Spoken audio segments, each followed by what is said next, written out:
The Well of Loneliness by Radclyffe. Read by J.R. Chapter 4. The sorrows of childhood are mercifully passing, for it is only when maturity has rendered solid, mellow, that grief will root very deeply.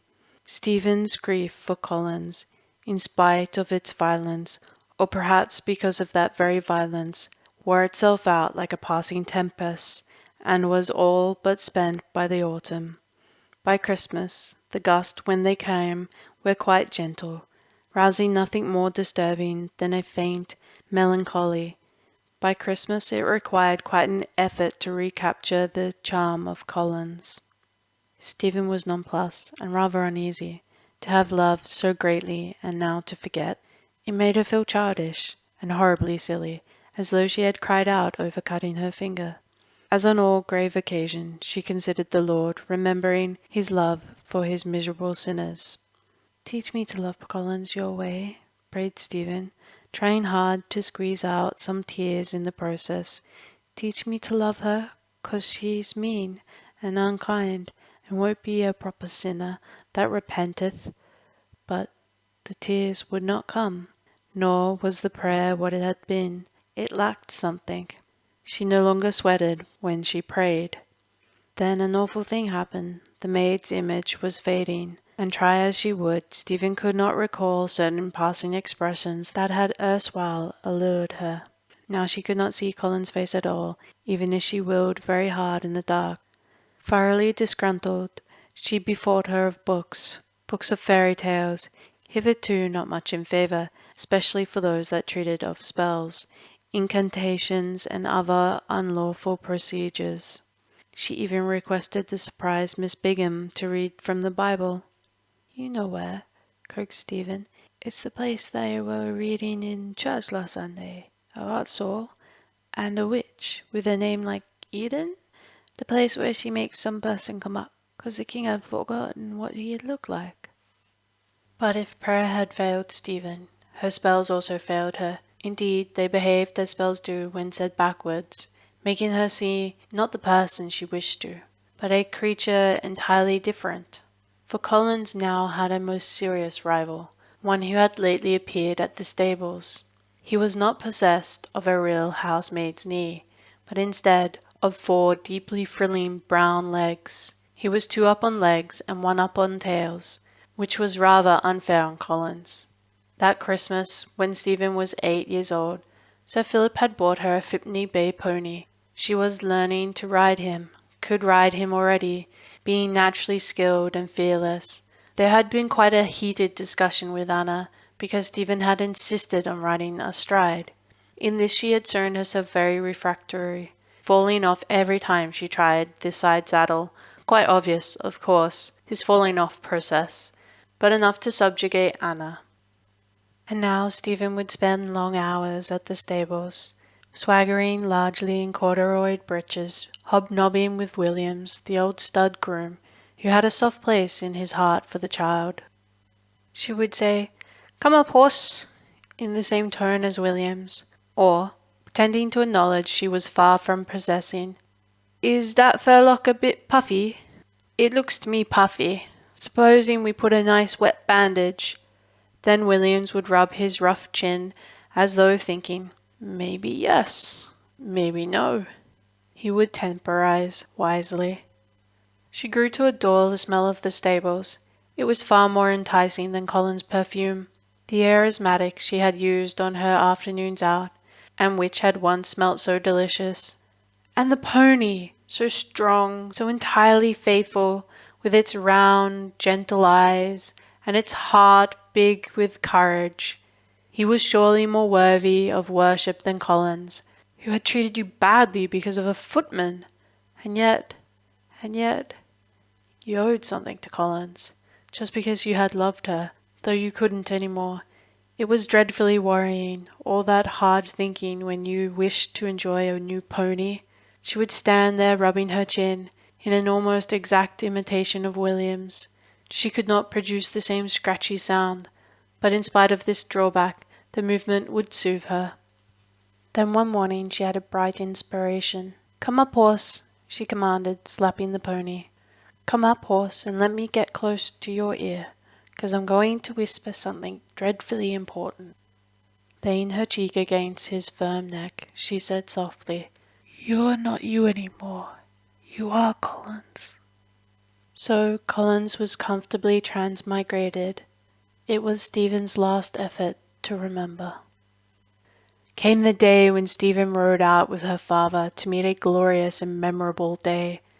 Side by side, the two of them jogged through the gate, and the lodgekeeper's wife must smile to see Stephen sitting her smart bay pony astride, and look so comically like Sir Philip. "It do be a pity her isn't a boy, our young lady," she told her husband. It was one of those silly, slightly frosty mornings when the landing is tricky on the north side of the hedge, when the smoke from farm chimneys rise straight as a ramrod, when the scent of log fires or of burning bush wood, though left far behind, still persist in the nostrum. A crystal clear morning, like a draught of spring water, and such mornings are good when one is young. The pony tugged hard and fought at his bridle. He was trembling with pleasure, for he was no novice. He knew about signs and wonders in stables, such as large feeds of corn administered early, and the extra long grooming, and pink coats with brass buttons, like the hunt coat Sir Philip was wearing. He frisked down the road, a mass of affection demanding some skill on the part of his rider, but the child's hands were strong, yet exceedingly gentle. She possessed that rare gift, perfect hands on a horse. "This is better than being young Nelson," thought Stephen, "'cause this way I'm happy just being myself." Sir Philip looked down at his daughter with contentment. She was good to look upon, he decided. And yet his contentment was not quite complete, so that he looked away again quickly, sighing a little, because somehow these days he had taken to sighing over Stephen. The meet was a large one. People noticed the child. Colonel Atrim, the master, rode up and spoke kindly. "You've a fine pony there, but he'll need a bit of holding." And then to her father, "Is she safe astride, Philip?" "Violet's learning to ride, but side saddle. I prefer it. I never think girl children get their grip of her stride. They aren't built for it. Haven't the necessary muscles. Still, no doubt she'll stick on by balance." Stephen flushed. "No doubt she'll stick on by balance?" The words rankled. Oh, very deeply they rankled. Violet was learning to ride a side saddle. That small, flabby lump who squealed if you pinched her. That terrified creature of muslins and ribbons and hair that curled over the nurse's fingers. Why, Violet could never come to tea without crying, could never play a game without getting herself hurt. She had fat wobbly legs too, just like a rag doll. And you, Stephen, being compared to Violet? Ridiculous, of course, and yet all of a sudden you felt less impressive in your riding breeches. You felt, well, not foolish exactly, but self-conscious? Not quite at your ease, a little bit wrong. It was almost as though you were playing at young Nelson again, where only pretending. "But you said, 'I've got muscles, haven't I, father?' William says I've got riding muscles already." Then you dug your heels sharply into the pony, so that he whisked around bucking and rearing. As for you, you stuck on his back like a limpet. Wasn't that enough to convince them? "Steady on, Stephen," came Sir Philip's voice, warning. Then the master's. "She's got a fine seat, I'll admit. Violet's a little bit scared on a horse, but I think she'll get confident later. I hope so." And now hounds were moving away towards cover, tails wagging. They looked like an army with banners. "Hi, stye right! Fancy! Get in! Little bitch! Hi, Frolic! Get on with it! Frolic!" The long lashes shot out with amazing precision, stinging a flank or stroking a shoulder, while the four-legged Amazons closed up their ranks for the serious business ahead. "Hi, stye right!" Whips cracked and the horses grew restless. Stephen's mount required undivided attention. She had no time to think of her muscles or of grievances, but only of the creature between her small knees. "All right, Stephen?" "Yes, father." Well, go steady at your fences. It may be a little bit slippery this morning, but Sir Philip's voice did not sound at all anxious. Indeed, there was a note of deep pride in his voice. He knows that I'm not just a rag doll like Violet. He knows that I'm different to her, thought Stephen. The strange, implacable, heartbroken music of hounds giving tongue as they break from cover, the cry of the huntsman as he stands in his stirrups, the thud of the hooves pounding ruthlessly towards overlong, green, undulating meadows, the meadows flying back as though seen from a train, the meadows streaming away behind you, the acrid smell of horse sweat caught in passing, the smell of damp leather, of earth and bruised herbage, all sudden, all passing, then the smell of wide spaces, the air smell, cool yet as potent as wine. Sir Philip looked back over his shoulder. "All right, Stephen?" "Oh, yes." Stephen's voice sounded breathless. "Steady on, steady on." They were coming to a fence, and Stephen's grip tightened a little. The pony took the fence in his stride very gallantly. For an instant he seemed to stay poised in the air as though he had wings. Then he touched earth again, and away without even pausing. "All right, Stephen?" "Yes, yes." Sir Philip's broad back was bent forward over the shoulder of his hunter. The crisp auburn hair in the nape of his neck shone bright where the winter sunshine touched it, and as the child followed the purposeful back, she felt that she loved it utterly, entirely. At that moment it seemed to embody all kindness, all strength, and all understanding. They killed not so far from Worcester. It had been a stiff run, the best of the season. Colonel Atrim came jogging along to Stephen, whose prowess had amused and surprised him. "Well, well," he said, smiling. "So here you are, madam, still with one leg on each side of your horse. I'm going to tell Violet she'll have to buck up. By the way, Philip, can Stephen come to tea on Monday, before Roger goes back to school? She can? Oh, splendid. And now, where's that brush? I think young Stephen here takes it." Strange it is, but unforgettable moments are often connected with very small happenings. Happenings that assume fictitious proportions, especially when we are children. If Colonel Atrim had offered Stephen the crown of England on a red velvet cushion, it is doubtful whether the pride would have equalled the pride that she felt when the huntsman came forward and presented her with her first hunting trophy. The rather pathetic, bedraggled little brush that had weathered so many hard miles.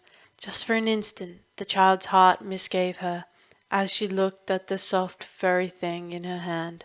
But the joy of attainment was still hot upon her, and that incomparable feeling of elation that came from knowledge of personal courage, so that she forgot the woes of the fox in remembering the prowess of Stephen.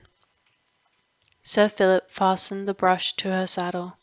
"You rode well," he said briefly, then turned to the master. But she knew that day she had not failed him, for his eyes had been bright when they rested on hers. She had seen great love in those melancholy eyes, together with a curious, wistful expression of which her youth lacked understanding, and now many people smiled broadly at Stephen, patting her pony and calling him a flyer. An old farmer remarked, "He be a good bucker then, and so be his rider, begging your pardon." At which Stephen must blush and grow slightly mendacious, pretending to give all the credit to the pony, pretending to be very humble of spirit, which she knew she was far from feeling. "Come along," called Sir Philip. "No more today, Stephen. Your poor little fellow's had enough for one day." Which was true, since Collins was all of a tremble, what with excitement and straining short legs to keep up with vainglorious hunters. Whips touched hats. "Goodbye, Stephen. Come out soon again. See you on Thursday, Sir Philip." And the field settled down to the changing of horses before drawing yet one more cover. Father and daughter rode home through the twilight, and now there were no dog roses in the hedges. The hedges stood leafless and grey with frost rims, a network of delicate branches. The earth smelt as clean as a newly washed garment. It smelt of God washings, as Stephen called it, while away to the left, from a distant farmhouse, came the sound of a yard dog barking. Small lights were glowing in the cottage windows as yet uncurtained, as yet very friendly, where the great hills of Marvin shone blue against the pale sky. Many small lights were burning, lights of homes lit on the altar of the hills to the gods of both hills and homesteads. No birds were singing in the trees by the roadside, but a silence prevailed, more lovely than birdsong, the thoughtful and holy silence of winter, the silence of trustfully waiting furrows.